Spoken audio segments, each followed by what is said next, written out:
ரிஷபராசினியர்களுக்கு இந்த டிசம்பர் மாதம் எப்படி இருக்குன்னு பார்த்துடலாம். டிசம்பர் மாதம் பாருங்க, உங்க ராசியிலேயே குரு இருக்காரு, வக்ர நிலையில் இருக்காரு. உங்க ராசிக்கு 3ஆம் இடத்துல செவ்வாய் நீச்ச நிலையில கடக ராசியில் இருக்காங்க. ராசிக்கு 5ஆம் இடத்துல கேது கன்னி ராசியில் இருக்காரு. ராசிக்கு 7ஆம் இடத்துல சூரியன் புதனும் விருச்சக ராசியில சஞ்சரிச்சுட்டு இருக்காங்க. 8ஆம் இடத்துல சுக்கிரன் தனுசு ராசியில் இருக்காரு.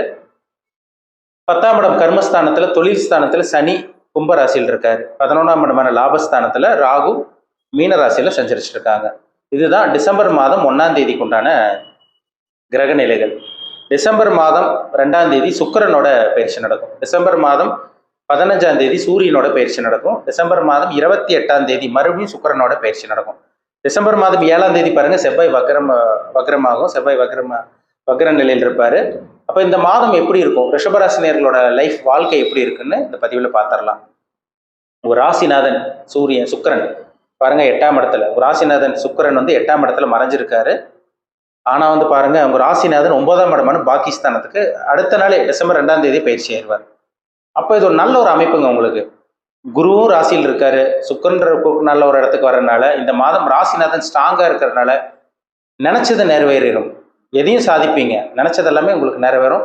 உடம்புல இருந்த அந்த பிரச்சனைகள், ஆரோக்கிய குறைபாடு இருந்தது பார்த்தீங்களா, அதெல்லாமே உங்கள்கிட்ட விலக போகுது. மனசுல ஒரு தைரியம் கிடைக்கும், ஒரு புத்துணர்ச்சி கிடைக்கக்கூடிய ஒரு நல்ல ஒரு மாதமா இந்த டிசம்பர் மாதம் உங்களுக்கு இருக்கும். அதுல சந்தேகமே கிடையாது.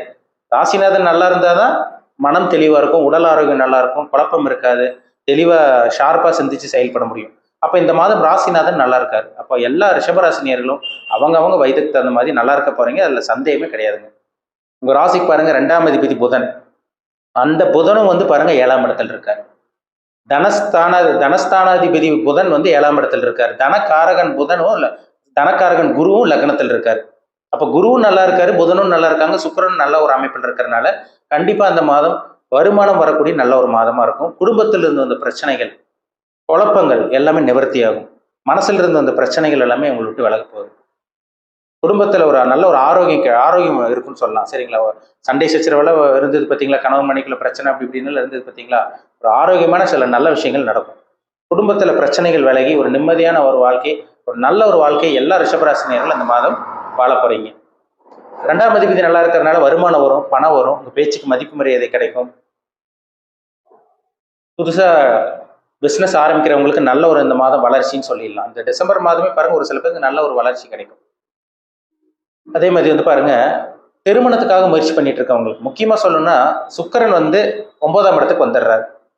7ஆம் இடத்துக்கு பாத்தீங்கன்னா 2ஆம் அதிபதி இருக்கிறதுனால திருமணத்துக்காக முயற்சி பண்ணிட்டு இருக்கவங்களுக்கு இந்த மாதம் நல்ல மாதம். முயற்சி பண்ணுங்க. திருமணத்துக்காக முயற்சி பண்ணிட்டு இருக்கவங்களுக்கு நல்ல ஒரு மாதம் சொல்லிடலாம். இந்த மாதமே நல்ல ஒரு வரன் உங்களுக்கு தேடி வரதை பார்க்க முடியும். டிசம்பர் மாதம் ரிஷபராசி நேயர்களுக்கு நிறைய நல்லது நடக்க போகுது. உங்களுக்கு 3ஆம் இடத்துல செவ்வாய் இருக்காருங்க. 3ஆம் இடத்துல செவ்வாய் இருக்கிறது பாத்தீங்கன்னா 7ஆம் அதிபதி அவர் நீச்சமா இருக்கார். இருந்தாலும் 7ஆம் இடத்தை குரு பார்க்கிறார். கணவன் மனைவிக்குள்ள சின்ன சின்ன பிரச்சனைகள் இருந்தா கூட அந்த ராசிக்கு 7ஆம் இடத்தை குரு பார்க்கறதும் 2ஆம் அதிபதி நல்லா இருக்கிறதும் சமாளிக்க போறீங்கன்னு அர்த்தம். சரிங்களா? அதனால முன்னாடியே சொன்னேன், குடும்பத்துல இருந்தது பிரச்சனைகள்லாம் அப்படியே கொஞ்சம் விலக போகுது இந்த மாதம். 7ஆம் அதிபதி நீச்சமா இருந்தாலும் 7ஆம் இடத்தை குரு பார்க்கறதுனால நல்ல வரன் தேடி வருங்க. முயற்சி பண்ணுங்க. கண்டிப்பா ஒரு நல்ல வரன் உங்களுக்கு செட் ஆயிரும். இந்த மாதம் உங்க வாழ்க்கை துணை யாருன்னு கூட தெரிய வந்துடும். ராசிக்கு 5ஆம் இடத்துல கேது இருக்காரு. கேது குரு பார்க்கறது ஒரு நல்ல ஒரு அமைப்பு. பூர்வீக சொத்து ஒரு சில பேருக்கு இந்த மாதம் கிடைச்சிரும். புத்திர பாக்கியம், குழந்தை பாக்கியத்துக்காக வெயிட் பண்ணிட்டு இருக்கவங்க, குழந்தைக்காக வெயிட் பண்ணிட்டு இருக்கவங்களுக்கெல்லாம் இந்த மாதம் நல்ல ஒரு மாதம். கரு உருவாகக்கூடிய நல்ல மாதம்னு சொல்லிடலாம். ஏன்னா 5ஆம் இடத்தை குரு பார்க்கிறாரு. புத்திர ஸ்தானாதிபதியும் உங்களுக்கு புதன் நல்லா இருக்காரு. புத்திரஸ்தானத்தையும் குரு பார்க்கிறாரு. அப்போ ஒரு நல்ல ஒரு சிறப்பான ஒரு அமைப்பு தான். குழந்தை பாக்கியம் கிடைக்கக்கூடிய நல்ல ஒரு மாதம் இந்த டிசம்பர் மாதம். உங்களுக்கு 7ஆம் இடத்துல சூரியன் இருக்காருங்க. 4ஆம் அதிபதி உங்களுக்கு 7ஆம் இடத்துல இருக்காரு. வண்டி வீடு வாங்கணும்னு முயற்சி பண்ணிட்டு இருக்கவங்களுக்குலாம் இந்த மாதம் நல்ல மாதம்ங்க. ஒரு வாகனம் வாங்கணும்னு நினைச்சேன், வீடு வாங்கணும்னு நினைச்சேன், எதுவுமே எங்களுக்கு அமையல. ஒரு ப்ராப்பர்ட்டி வாங்கணும்னு நினைச்சேன், ஆனா எங்களுக்கு செட் ஆக மாட்டேங்குது, சார் டைம் ஒத்து வர மாட்டேங்குது, கையில பணம் இருக்கு வாங்க முடியல, இந்த மாதிரி ஒரு சில பேர்ல சொல்றீங்க. ஆனா இந்த மாதம் கண்டிப்பா வீடு வாகனம் சொத்து சேர்க்கைக்கு உண்டான ஒரு மாதம் இந்த டிசம்பர் மாதம் சொல்லிடலாம். நல்லா இருக்கு இந்த மாதம் உங்களுக்கு. ஒரு ராசிக்கு பாருங்க, 10ஆம் இடத்துல சனி இருக்கார். சொந்த தொழில் பண்ணிட்டு இருக்கவங்களுக்கு நல்ல ஒரு வளர்ச்சி இருக்கும். முன்னேற்றம் இல்லைங்க சார், வளர்ச்சி இல்லை, வருமானம் இல்லை, பணம் பற்றாக்குறையா இருக்கு, கடன் அதிகமா இருக்கு, கடன் கழுத்தை நெரிக்குது, வாழ்வா சாவாங்கிற மாதிரி எங்க வாழ்க்கை போயிட்டு இருக்குன்னு சொல்லிட்டு இருக்கவங்களுக்குலாம் இந்த டிசம்பர் மாதம் பாருங்க, கண்டிப்பா சொந்த தொழில முன்னேற்றம் வளர்ச்சி இருக்கும். அதே மாதிரி வேலைக்கு ட்ரை பண்ணிட்டு இருக்கவங்களுக்கு இந்த மாதம் நல்ல ஒரு வேலை கிடைச்சிரும் உங்களுக்கு. 11ஆம் இடமான லாபஸ்தானத்துல ராகு இருக்கார். ராகு இருக்கிறது நல்லது. லாபங்களை கொட்டி கொடுக்க போறாருன்னு அர்த்தம். நீங்க எந்த ஒரு வியாபாரம் பண்ணிட்டு இருந்தாலும் சரி, பிசினஸ் பண்ணிட்டு இருந்தாலும் சரி, இந்த மாதம் வியாபாரம் கைக்கூடி வரும். வியாபாரத்துல லாபத்தை பார்க்க போறீங்க. சொந்த தொழில் ஆரம்பிக்க முடியாம இருக்கவங்களுக்கு சொந்த தொழில் ஆரம்பிக்கக்கூடிய இந்த வாய்ப்பு உருவாக போகுது. நல்ல நேரம், நல்ல ஒரு காலகட்டம் தான் இந்த காலகட்டம். சரிங்களா? 2ஆம் திருமணத்துக்காக முயற்சி பண்ணிட்டு இருக்கவங்களுக்கும் இந்த மாதம் 2ஆம் திருமணம் வெற்றிகரமாக உங்களுக்கு சக்சஸ் ஆகும். நல்ல ஒரு வரன் தேடி வரதை உங்களால் பார்க்க முடியும். டிசம்பர் மாதம் 15ஆம் தேதி சூரியன் பாருங்க 8ஆம் இடத்துக்கு மறையிறார். சூரியன் வரும் ராசிக்கு 8க்கு மறையிறதுனால இந்த மாதம் 15ஆம் தேதிக்கு அப்புறம் அம்மாவோட ஹெல்த்தில் மட்டும் கொஞ்சம் கவனமாக இருக்கணும். தாயாரோட உடல் ஆரோக்கியத்தில் மட்டும் இந்த மாதம் 15ஆம் தேதிக்கு அப்புறம் கொஞ்சம் கேர்ஃபுல்லாக இருக்கிறது ரொம்ப ரொம்ப நல்லது. சரிங்களா? சுக்கிரன் உங்கள் ராசிக்கு சுக்கிரன் நல்ல ஒரு இடத்துல இருக்கிறதுனால சொந்த தொழில் பண்ணிட்டு இருக்கவங்களுக்கு அபாரமான வளர்ச்சி இருக்கும். ஏன்னா 28ஆம் தேதி சுக்கிரன் 10ஆம் இடத்துக்கு போயிடுறார். சனியோட சேர்க்கை ஏற்படுறதுனால வியாபாரம், தொழில், விவசாயம் பண்ணிட்டு இருக்கவங்களுக்குலாம் ஒரு அருமையான ஒரு வளர்ச்சி இந்த மாதம் உங்களுக்கு கிடைக்க போகுது. நிறைய நல்லது பார்க்க போறீங்க. கொஞ்சம் கொஞ்சமா அப்படியே உங்க வாழ்க்கை இந்த மாதம் மாறப்போகுது. ஏன்னா ராசிநாதன் நல்லா இருக்காரு, 2ஆம் அதிபதி நல்லா இருக்காரு, 5ஆம் இடத்தை குரு பார்க்குறாரு, 7ஆம் இடத்தை பார்க்குறாரு, 9ஆம் இடத்தை பார்க்குறாரு. அப்போ அதிர்ஷ்டம் கிடைக்கும். வேலை இல்லாமல் இருக்கவங்களுக்கு வேலை கிடைச்சிடும். தொழில் ஆரம்பிக்கக்கூடிய அந்த வாய்ப்பு உருவாக போகுது. நல்ல நேரம் ஆரம்பிச்சிருச்சுன்னு சொல்லிடலாம். அதேமாதிரி நல்ல ஒரு வரன் தேடி வரதை உங்களால் பார்க்க முடியும். மனக்குழப்பம் முக்கியமாக இருக்காதுங்க. முக்கியமாக சொல்லப்போனால் மனக்குழப்பத்தில் இருந்தீங்க, இந்த மாதம் கண்டிப்பாக உங்களுக்கு மனக்குழப்பம் இருக்கவே இருக்காது. ஏன்னா சுக்கிரன் நல்ல ஒரு இடத்துக்கு வரனால உடம்புல இருந்து அந்த பிரச்சனைகளும் விலகிரும். ஒரு சில பேருக்கு இந்த மாதம் ஆரம்ப பகுதி 15ஆம் தேதிக்குள்ளேயே ஒரு சில பேருக்கு அரசாங்க வேலை கிடைக்கக்கூடிய இந்த வாய்ப்பு உருவாகும். ஒரு சில பேருக்கு, எல்லாத்துக்கும் கிடையாது. ஏன்னா சூரியன் குருவோட பார்வை இருக்கிறதுனால சிவராஜ் யோகம் சொல்லுவாங்க. அந்த சிவராஜ் யோகத்தினால ரிஷபராசி நேயர்களுக்கு இந்த 15ஆம் தேதிக்குள்ள ஒரு சில ரிஷபராசி நேயர்களுக்கு அரசாங்க வேலை கிடைக்கக்கூடிய வாய்ப்பு உருவாகும். சரிங்களா? இன்னும் நீங்கள் ப்ரைவேட் ஜாப்க்கு ட்ரை பண்ணிட்டு இருக்கவங்க நல்ல வேலை கிடைச்சிரும். வேலை மாற்றலாமான்னு கேட்குறீங்க. கண்டிப்பாக உங்களுக்கு இந்த மாதம் வேலை மாற்றம், இடம் மாற்றம், தொழில் மாற்றம், தொழிலில் லாபம், வேலையில் ப்ரொமோஷன், பதவி உயர்வு, சம்பளம், சேலரி இன்க்ரிமெண்ட், சம்பள உயர்வு, இதெல்லாமே கிடைக்கக்கூடிய ஒரு அருமையான மாதம் இந்த டிசம்பர் மாதம். எல்லா ரிஷபராசி நேயர்களும் அவங்க வயதுக்கு தகுந்த மாதிரி நீங்கள் ரொம்ப இந்த மாதம் ரொம்ப நல்லா இருக்க போகிறீங்க. அதில் சந்தேகமே கிடையாது. இந்த மாதத்தை நல்ல ஒரு மாதம் தான். இந்த மாதத்தை நல்லபடியாக பயன்படுத்திக்கிங்க. சரிங்களா? இப்போ நம்ம பார்த்தது எல்லாமே பொதுவான பலன், ராசி பலன் பார்த்தோம். ஒவ்வொருத்தரும் ஒவ்வொரு விதமாக இருப்பாங்க. சரிங்களா? எல்லா மனிதர்களும் பாருங்க ஒரே மாதிரி கிடையாது. ஒவ்வொருத்தரும் ஒவ்வொரு விதமாக இருக்காங்க. ஒவ்வொருத்தருக்கும் ஒவ்வொரு சில விஷயங்கள் நடக்கும் வாழ்க்கையில்.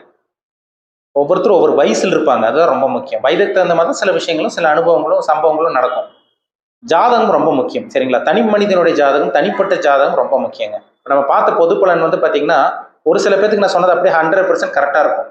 ஒரு சில பேத்துக்கு நான் சொன்னதுக்கு அப்படியே ஆப்போசிட்டாக இருக்கும். நீங்கள் சொன்னீங்க சார், ஆனால் வேற மாதிரி நடக்குது, உங்களுக்கு நீங்கள் சொன்னதுக்கு எதுவுமே நடக்கலன்னு சொல்லுவாங்க. என்ன காரணம்னா, அதுக்கு அவங்க ஜாதகத்தில், தனிப்பட்ட ஜாதகத்தில் தசாபுத்தின்னு சொல்லுவாங்க. ஜாதகத்தில் கிரகங்கள் அவங்களுக்கு சாதகமாக இல்லாமல் இருக்கும், பாதகமாக இருக்கும். நல்லது செய்யாமல் கெட்டது பண்ணிட்டு இருக்கும். அதனால தான் அவங்க அப்படி சொல்லுவாங்க. நல்லது நடக்க மாட்டேங்குது சார், கெட்டது நடக்குதுன்னு. அதனால உங்கள் தனிப்பட்ட ஜாதகம் பாருங்க. உங்கள் பர்சனல் ஹாரோஸ்கோப் பார்த்தா தான் நம்ம துல்லியமாக சொல்ல முடியும். சரிங்களா? நீங்கள் என்ன நட்சத்திரத்தில் பிறந்தீங்க, என்ன நட்சத்திர பாதத்தில் பிறந்திருக்கீங்க, உங்கள் வயசு என்ன, இப்போ உங்களுக்கு என்ன தசாபுத்தி போகுது, என்ன கிரகங்கள் உங்களை ஆட்டி படைச்சிட்டு இருக்கு, உங்களுக்கு நல்ல கிரகத்தோட தசாபுத்தி போகுதா, கெட்ட கிரகத்தோட தசாபுத்தி போகுதா, நீங்கள் என்ன கர்மால பிறந்திருக்கீங்க, நல்ல கர்மாவை அனுபவிச்சுட்டு இருக்கீங்களா, கெட்ட கர்மாவை அனுபவிச்சுட்டு இருக்கீங்களா, லக்னத்துக்கு 6 மற்றும் 8ஆம் அதிபதி தசாபுத்தி நடக்குதா, இல்லை லக்னத்துக்கு லக்ன சுபர்களோட தசாபுத்தி நடக்குதா, இதுதான் ரொம்ப முக்கியம். இதை பார்த்தா தான் நம்ம அக்யூரேட்டாக தெளிவாக தெரிஞ்சுக்க முடியும். என்ன நடக்கும், அடுத்தடுத்து என்னென்ன நடக்கும்னு நம்ம துல்லியமாக சொல்ல முடியும். உங்கள் பிறப்பு ஜாதகம், தனிப்பட்ட ஜாதகம் பார்க்கணும்னு விருப்பப்பட்டீங்கன்னா கீழே இருக்க வாட்ஸ்அப் நம்பருக்கு உங்கள் ஜாதகத்தை அனுப்பிச்சுடுங்க, அப்பாயின்மெண்ட் வாங்கிக்கோங்க. தனிப்பட்ட ஜாதகத்தை பார்த்து நம்ம டீப்பாக தெளிவாக நம்ம துல்லியமாக பார்த்து தெரிஞ்சுக்கலாம். இனிமேல் என்ன பண்ணலாம், என்ன பண்ணக்கூடாது, இனிமேல் உங்கள் லைஃப்பில் என்னெல்லாம் நடக்கும், பிஸ்னஸ் ஆரம்பிக்கலாமா வேண்டாமா, வேலைக்கு தான் போகணுமா, ப்ரொமோஷன் எப்போ கிடைக்கும், எப்போ சேலரி இன்க்ரிமெண்ட் கிடைக்கும், எப்போ நீங்கள் செட்டில் ஆக போகிறீங்க, எப்போ திருமணம் நடக்கும், எப்போ புத்திர பாக்கியம் கிடைக்கும், எப்போ சொத்து வாங்குவீங்க, வெளிநாட்டு பிரயாணம் உங்களுக்கு சக்ஸஸாக ஃபெயிலியரா, வெளிநாட்டு செட்டில் ஆக முடியுமா முடியாதா, நல்ல நேரம் எப்போ, கெட்ட நேரம் எப்போ ஆரம்பிக்கும், எல்லாமே அவங்கவுங்க ஜாதகத்தை பார்த்தா நம்ம அக்யூரேட்டாக தெளிவாக சொல்ல முடியும். சரிங்களா? ஜாதகம் பார்க்க விருப்பப்பட்டீங்கன்னா பார்த்துக்குங்க. நம்ம எல்லாமே அக்யூரேட்டாக தெளிவாக நம்ம 100% துல்லியமாக பார்த்து தெளிவாக தெரிஞ்சுக்குவோம். மீண்டும் அடுத்த பதிவில் சந்திக்கும் வரை உங்களிடமிருந்து விடைபெறுவது உங்கள் ஜோதிடர் தமிழரசன். சேனல் பிடிச்சிருந்தா உங்கள் நண்பருக்கு, உறவினருக்கு ஷேர் பண்ணுங்கள், லைக் பண்ணுங்கள், சப்ஸ்கிரைப் பண்ணுங்கள், பெல் பட்டனை கிளிக் பண்ணிக்கோங்க. ஆல்கிற ஆப்ஷன் இருக்கும், அதையும் சூஸ் பண்ணிக்கோங்க. அப்போ தான் நாங்கள் போடுற பதிவுகள் எல்லாமே உங்களை சேரும். நன்றி, வணக்கம்.